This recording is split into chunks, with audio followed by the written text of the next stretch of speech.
tech needs today will decide how much you win from it in the future. Everyone wants to get on the tech bandwagon, but not many know where to start. Every sector is unique, and so are its needs. So let's get some stories from those who have successfully made the transition ahead of time or those who made it happen. Let's welcome on board Ritesh Agarwal of Oyo, the man who revolutionized India's budget hotel industry and is currently being tested by the pandemic. We also have with us Akemi Sunagawa, founder and CEO of Bespoke, one of Japan's big travel tech startups. And we also joined by one of India's leading venture capitalists, Vani Kola of Kalari Capital. We'll start right with you, Ritesh. Your journey from selling SIM cards in a little town in Orissa to today being one of India's youngest billionaires would not have been possible without, the progress in technology. You've always said that you wanted to be an entrepreneur, but if I had to ask you, what came first to you, like the idea of hospitality as an industry, or just knowing that technology is the way forward in India? I was born in an India which is rapidly changing, which has young people who have big aspirations and want to make a difference. And frankly, hospitality or not, I would have probably pursued some or the other ways to solve problems, because the country that I grew up in has a lot of problems and allows you to solve those problems. That combination is very interesting. So, given that, I think the thing that came was this enthusiasm of trying to solve problems. I tried to do that in multiple different spaces.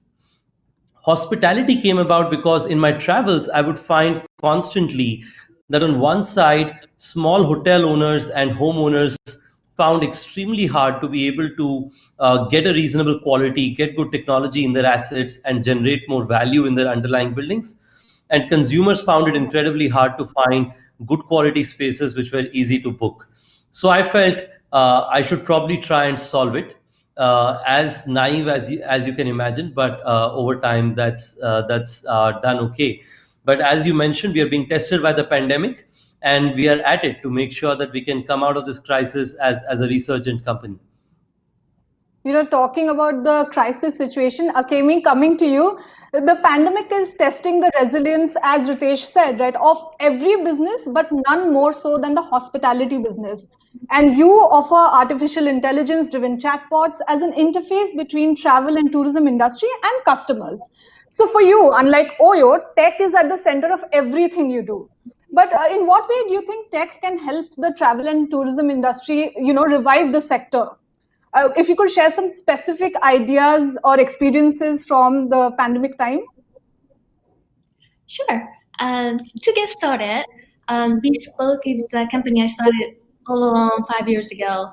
And back in 2011, I actually almost died during the big earthquake in Japan. It was almost like as bad as like the COVID situation. We got stuck on the 20th floor of a high-rise building, and the walls started shaking. And then this is an investment bank trading floor. Monitors started falling, and some of the ceilings started also falling over us as well. So we had to evacuate out of the building, taking emergency stairs.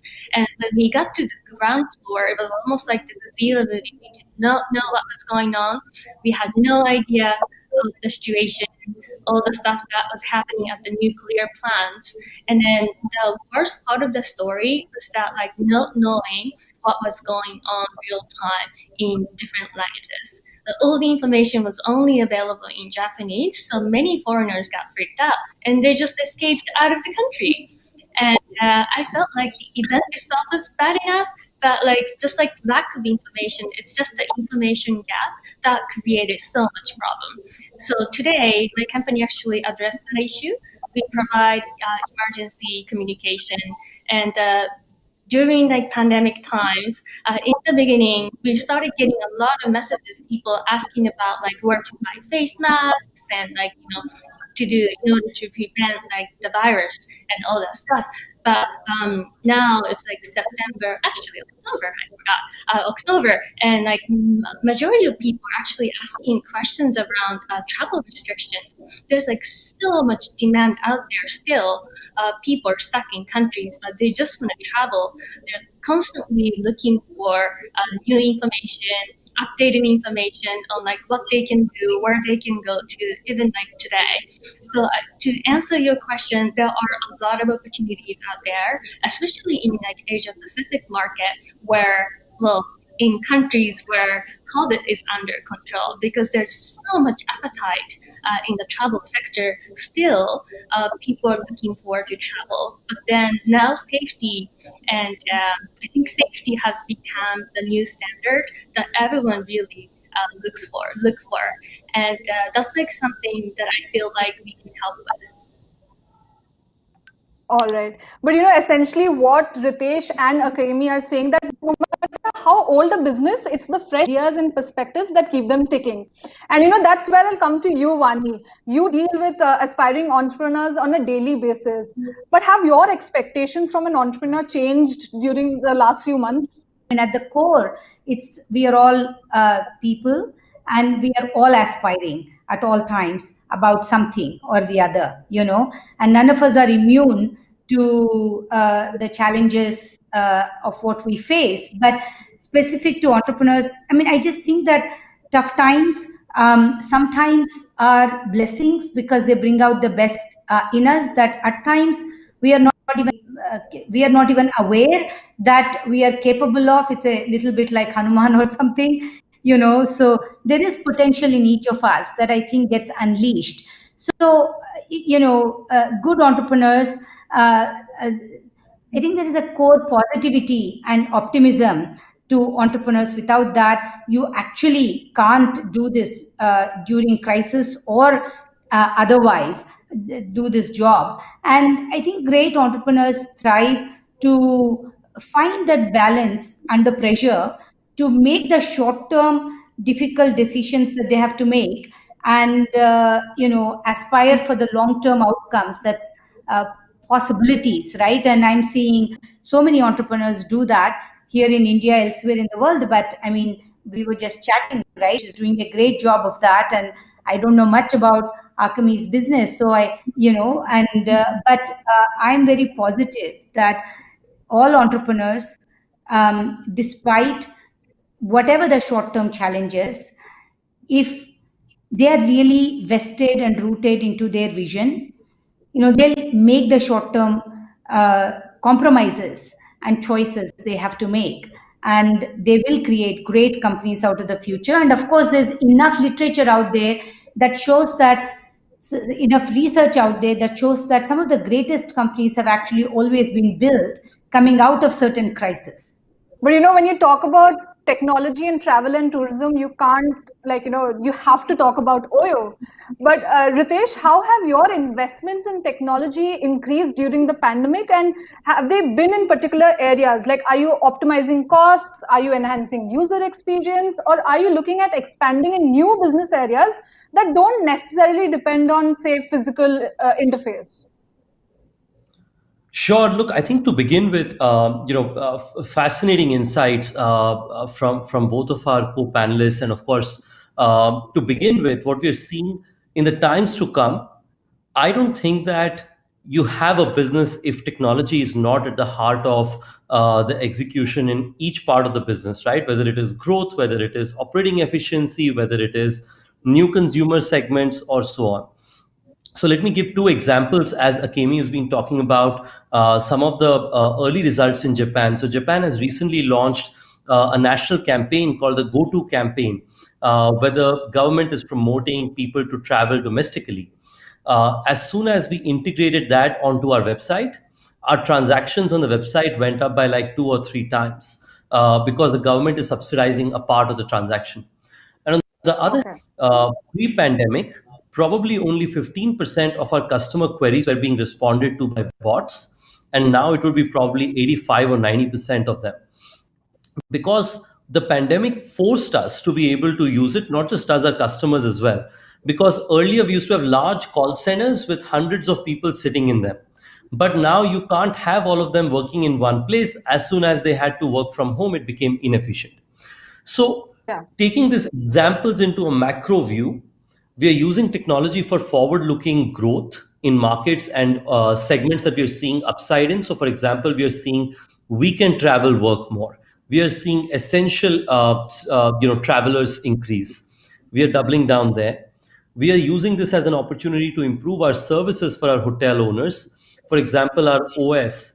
There may be 150 hotel management systems out there, but the reason why partners use us is because our systems make most of the decisions and let our partners do the job of building good relationship with customers. So for instance, which room should be given to the customer basis the past preferences of the customer, we automatically decide and tell the customer this is the room you're going to get.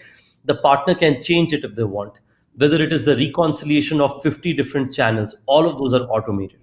And the last is cost and similar improvements. And the fourth is being able to enter new consumer segments, like that of upmarket vacation homes, and segments like those. Each one of these technologies playing the core role. I'm spending almost, I would say, majority of my time with our product engineering and data science organizations.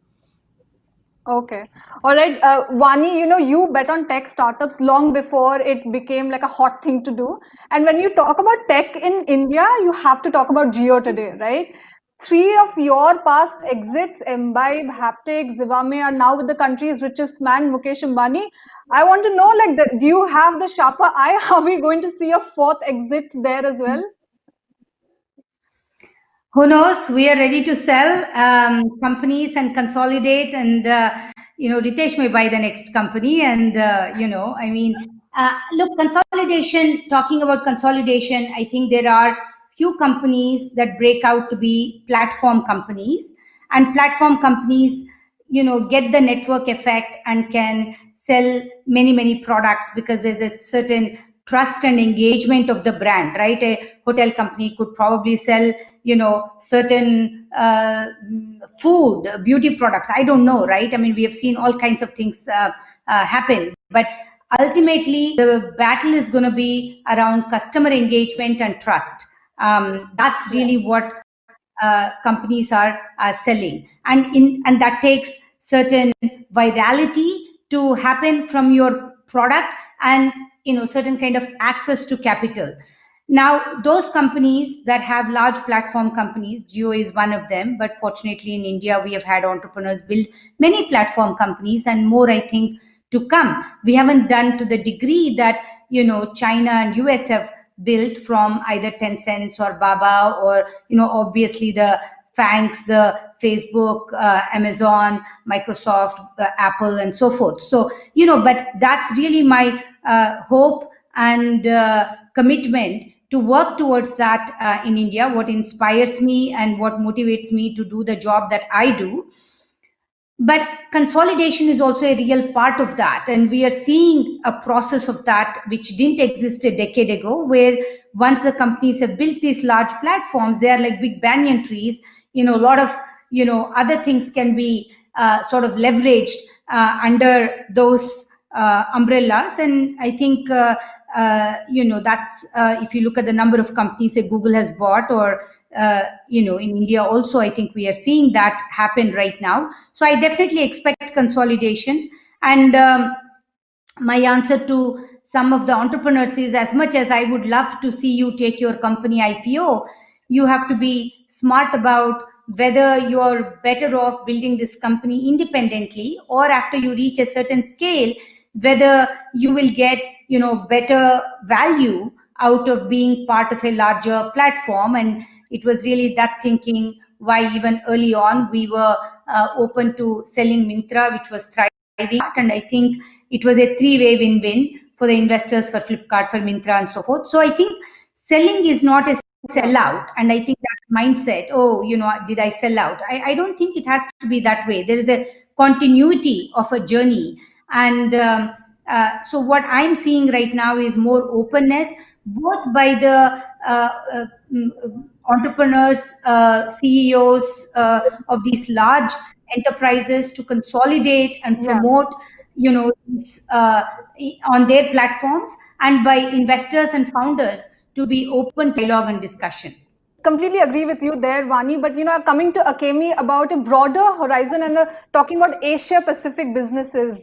Akemi, how are you expanding your presence across Asia Pacific countries? So at the moment, Japan is the only country we cover in the region. Next one, maybe India. So the opportunity, the area of opportunity that we see at the moment is really the real-time information, emergency communication in multi-language. And I think restrictions, travel restrictions really change the world for pretty much everyone. And I feel like there's not enough digital solution out there. And that is probably one of the biggest reasons why we were able to partner with like large government entities here and there, just because there is nobody else at the moment. Yeah. So India All right. coming next. Great. We're running very short on time, but I'll come to Ritesh for the last question. Ritesh, since we also have Akemi here, see a digital gap between the two countries, India and Japan. And I'm not comparing just like, a rural India to an advanced country like Japan, but more in terms of the aptitude both in business owners and consumers. Like, what about the acceptance of technology in the future? So I think clearly one of the things that we are seeing across the world is that India is, and of course, I will come to Japan separately, but I think specifically Sure. about India in its own, what I'm seeing is the kind of technology work that we are doing here, and because of the great demographic dividend of high young engineers we have, I think that has enabled us to create products that are truly Bharat type. When I was starting our business, everybody told me that the receptionist will never use a device for his day-to-day activity. And we are lucky that today almost 100,000 plus hotel and homeowners across the world every day religiously use a product to be able to check in, check out, manage finances, and so on. This is because across levels of businesses, people are getting acceptance that if I need the dollars to come in, the new way of getting the dollars to come in will be via technology. Whether I'm a small shopkeeper in a small town in India for which I need WhatsApp and UPI or Paytm or similar products, or whether I'm a urban upmarket store owner. Specifically in Japan, I think this is a geography where in the last 2 years at least, I've seen there has been rapid acceleration in both consumer as well as merchant side use of technology. For example, if you look at companies like PayPay and Origami Pay and others, they have rapidly started growing Yeah. in terms of consumer brand and exposure in Japan. My belief is that, and of course, companies like what Akemi are building will accelerate the path of significant acceptance across ecosystem. But my view is that the pandemic, in short, will accelerate the use of consumer and merchant technology by at least 5 years, if not more. That's great to hear, but unfortunately, that's all the time we have here today. Thank you all for joining us here today and sharing your precious insights on the future of technology.